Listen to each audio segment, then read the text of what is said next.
جس نے اللہ کی یاد سے منہ موڑ لیا ہے، جس کا دل اللہ کی یاد سے غافل ہے، یہ کافر ہے۔ کافر کا مطلب انکار کرنے والا، کافر کا مطلب حق کو چھپانے والا، کفر کا مطلب ناشکرہ۔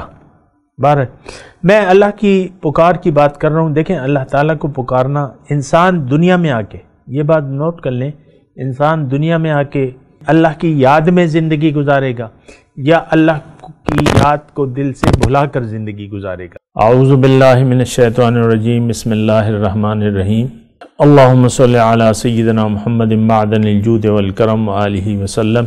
سامعین و ناظرین اکرام، السلام علیکم ورحمۃ اللہ وبرکاتہ۔ آج کا ہمارا موضوع یہ ہے کہ کیا اللہ تعالیٰ کو پکارنا ضروری ہے؟ دیکھیں دنیا میں ہم آئے اس لیے ہیں کہ ہم اللہ کو پکار کر جئیں۔ اس وقت آج کا مسلمان جو ہے وہ دنیا کو پکار رہا ہے، لذات دنیا کو پکار رہا ہے۔ شروع سے لے کر بچپن سے آپ دیکھ لیں، بچہ جب کھلونوں میں اور موبائل میں اور اس میں مصروف ہوتا ہے، اور وہ پھر جب جو بڑا ہونے لگتا ہے تو وہ اس کی ٹھیک ہے دلچسپیاں بدل جاتی ہیں، لیکن اور خواہشات بھی بدل جاتی ہیں، پھر وہ دنیا میں مزید کچھ اور چیزوں میں دلچسپی لینے لگتا ہے، اور پھر عمر کے ساتھ ساتھ اس کی دلچسپیاں اور مصروفیات بدلتی رہتی ہیں، لیکن ان سب کا دار و مدار جو ہے وہ تمام مصروفیات ظاہر کے گرد گھومتی رہتی ہیں۔ ہم دنیا ہی کے بارے میں سوچ رہے ہیں، ہماری سوچ جو ہے وہ دنیا تک محدود ہے۔ اللہ کو پکارنا یہ کچھ نئی سی بات ہے۔ میں نے موضوع تو مقرر کر دیا ہے، لیکن مجھے پورا یقین ہے کہ یہ لفظ جو ہے آپ کے لیے نیا ہوگا، یا آپ اس موضوع کے بارے میں صحیح سمجھ نہیں پا رہے ہوں گے کہ میں کیا کروں۔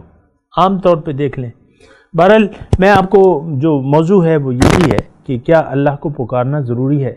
تو اس کا جواب ہاں میں ہے۔ اللہ، یا تو آپ اللہ کو پکاریں گے یا غیر اللہ کو پکاریں گے۔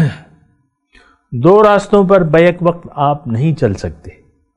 یا آپ دنیا کے راستے پر چلیں گے، دنیا کو مدعا بنا کے، یا اللہ کو مدعا بنا کے پھر آپ دنیا کے راستے پر چلیں گے۔ اور یہ بات بھی نوٹ کر لیں کہ اسلام میں ترک دنیا نہیں ہے۔ لا رہبانیت فی الاسلام، اسلام میں رہبانیت نہیں ہے۔ دنیا، اللہ والے بھی دنیا میں رہتے ہیں اور دنیا کی زندگی گزارتے ہیں، اور دنیا دار بھی دنیا میں رہتے ہیں اور دنیا ہی کی زندگی گزارتے ہیں۔ حضور صلی اللہ علیہ وسلم کی مثال ہمارے سامنے ہے۔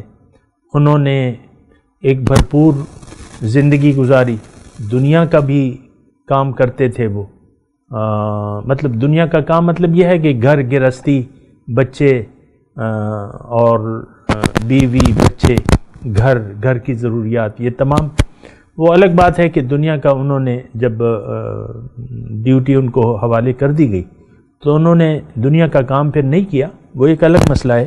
لیکن ہمیں اللہ تعالیٰ نے یہ نہیں کہا ہے کہ تم دنیا کو مت استعمال کرو، اور ڈاکٹر مت بنو، انجینئر مت بنو، یہ مت بنو، وہ مت، یہ اللہ تعالیٰ نہیں کرنا۔ دیکھیں استعمال، ایک بات نوٹ کر لیں کہ دنیا کے استعمال سے ہی آپ آخرت کی تیاری کر سکتے ہیں۔ آپ کو اللہ تعالیٰ نے جس حالت میں بھی بنایا ہے، جس طرح بھی بنایا ہے، مرد عورت جو بھی ہیں، آپ کے ارد گرد جو بھی حالات ہیں وہ دنیا کے حالات ہیں۔ آپ نے وہی دنیا کے حالات میں اس کو، یعنی حالات استعمال کرنے ہیں، دنیا کو استعمال کرنا ہے۔ بچہ بڑا ہوتا ہے، وہ ظاہری تعلیم حاصل کرتا ہے، کچھ ڈاکٹر بن جاتے ہیں، کچھ کاروبار کرنے لگتے ہیں، جو بھی آپ کریں وہ ضروری ہے، آپ نے کرنا، دنیا کا کام کرنا ضروری ہے۔ دنیا، ترک دنیا اسلام میں نہیں ہے، یہ بات ذرا نوٹ کر لیں۔ میری باتوں سے بعض لوگ غلط مطلب لے لیتے ہیں کہ یہ ہمیں ترک دنیا کی بات کر رہا ہے۔ ترک دنیا اسلام میں نہیں ہے۔ دونوں، مومن اور کافر، دونوں جو ہے وہ دنیا کو استعمال کرتے ہیں، لیکن فرق صرف نیت کا ہے۔ مومن دنیا کو، یعنی اس کا مقصد نہیں ہوتا، مومن کا مقصود دنیا نہیں ہوتی، استعمال تو کرتا ہے، ہاتھ میں دنیا ہوتی ہے، اس کے دل میں اس کے اللہ کی یاد ہوتی ہے۔ جبکہ کافر کے دل میں بھی دنیا ہوتی ہے اور ہاتھ میں بھی دنیا ہوتی ہے۔ کافر کا مطلب جو حق کو نہیں مانتا، اللہ کو نہیں پکارتا، دنیا کو پکارتا ہے، تو وہ شخص جو ہے کافر ہے۔ جس نے اللہ کی یاد سے منہ موڑ لیا ہے، جس کا دل اللہ کی یاد سے غافل ہے، یہ کافر ہے۔ کافر کا مطلب انکار کرنے والا، کافر کا مطلب حق کو چھپانے والا، کفر کا مطلب ناشکرہ۔ بہرحال میں اللہ کی پکار کی بات کر رہا ہوں۔ دیکھیں اللہ تعالیٰ کو پکارنا، انسان دنیا میں آ کے، یہ بات نوٹ کر لیں، انسان دنیا میں آ کے یا تو اللہ کو پکار کے زندگی گزارے گا، یعنی اللہ کی یاد میں زندگی گزارے گا، یا اللہ کی یاد کو دل سے بھلا کر زندگی گزارے گا۔ آج کا مسلمان جہاں تک تعلق ہے، اس کے دل جو ہے وہ اللہ کی یاد سے غافل ہے۔ اچھا، یہ میں آپ کو اس بات میں تھوڑی سی وضاحت کر دوں کہ اللہ کی یاد سے غافل ہونا، یعنی اگر آپ یہ چاہتے ہیں، میں آپ کو ایک ٹیسٹ دے رہا ہوں قرآن پاک کے حساب سے کہ آخر کیسے مجھے پتہ چلے گا کہ میرا دل اللہ کی یاد سے غافل ہے، کیسے پتہ چلے گا؟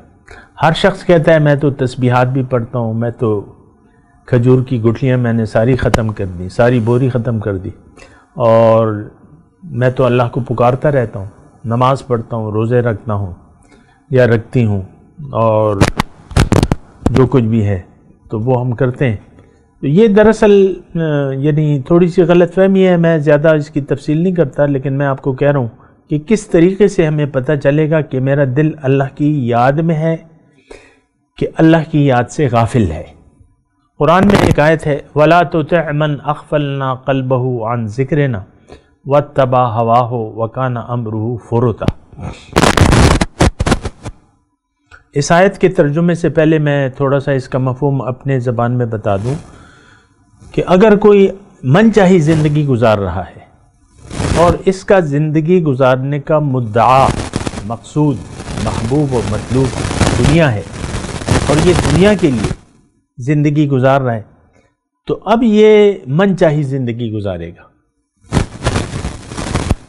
اس کا مطلب یہ ہے کہ اس کا دل اللہ کی یاد سے غافل ہے اور یہ اپنی خواہشات کے بل بوتے پر زندگی گزار رہا ہے۔ ہر کام میں اس کا اپنا فیصلہ ہوتا ہے، لیکن جو دل اللہ کی یاد میں ہے تو غافل نہیں ہے، تو وہ ہر کام میں اللہ کی رضا کو مد نظر رکھے گا اور اپنی مرضی سے زندگی نہیں جیے گا۔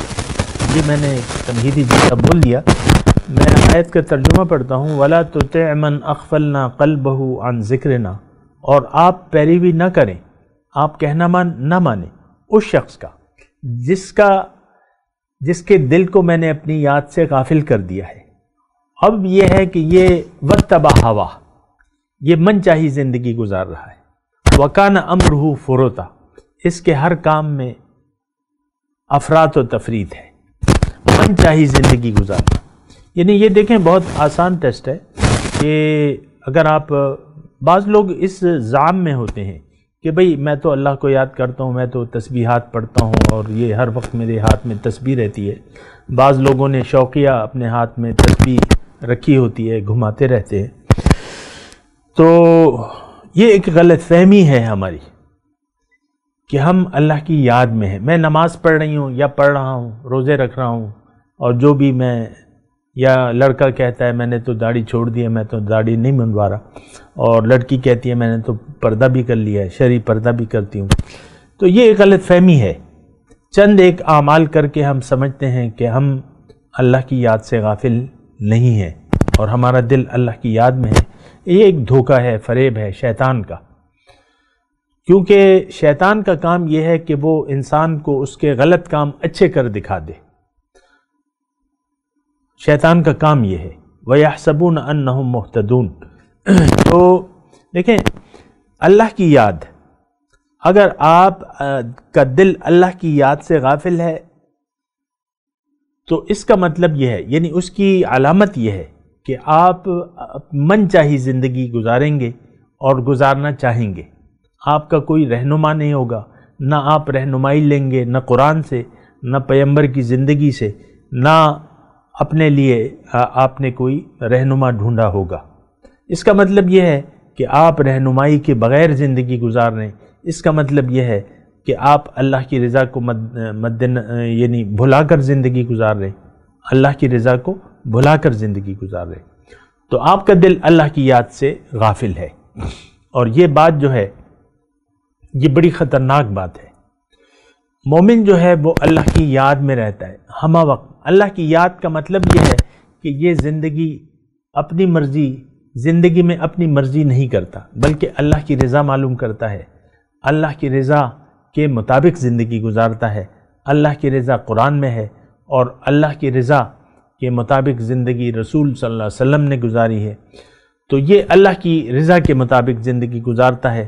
تو خلاصہ کلام یہ ہے کہ اللہ کو پکارنا برحق ہے، اور وہ چاہیے۔ ہم لوگ آج اللہ کو نہیں پکار رہے، ہم دنیا کو پکار رہے ہیں۔ دنیا کی یاد سے ہمارے دل آباد ہیں، اللہ کی یاد سے ہمارا دل غافل ہے۔